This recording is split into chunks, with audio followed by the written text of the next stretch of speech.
Оперативно-профилактическая спецоперация «Анаконда» разворачивается в Назрани, пожалуй, на одном из самых оживленных мест у так называемого Аскановского круга. Цель – задержания лиц, находящихся в розыске, пресечения незаконного оборота оружия, боеприпасов, взрывных устройств, наркотических и психотропных веществ. Не упускаются из виду и водители с административными нарушениями. Спецвод ГИБДД, водительское удостоверение, свидетельство о регистрации транспортных средств предоставить песунш.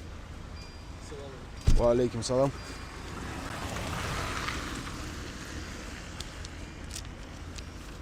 Тимур, нарушай там, да. Нарушай там, да. Причем ты дадвал? Я эти нарушения.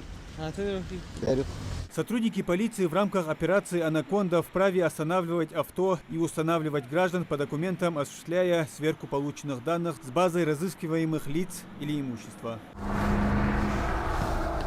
Оперативно-профилактическая операция «Анаконда» проводится Управлением Федеральной службы безопасности по Ингушетии совместно с ГАИ, отделом по борьбе с экономическими преступлениями. Попадаются ли лица в нетрезвом состоянии?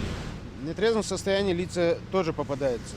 Ну, в основном вечернее время суток попадаются, но есть такие. Также спецоперация «Анаконда» проводится для противодействия использованию каналов пассажирских автотранспортных сообщений для перемещения членов преступных групп, террористически и экстремистски настроенных лиц, недопущению транспортировки средств совершения диверсионно-террористических актов. Муслим Ганиев, Адам Мережков, Беляля Хильгов, Магаз 24.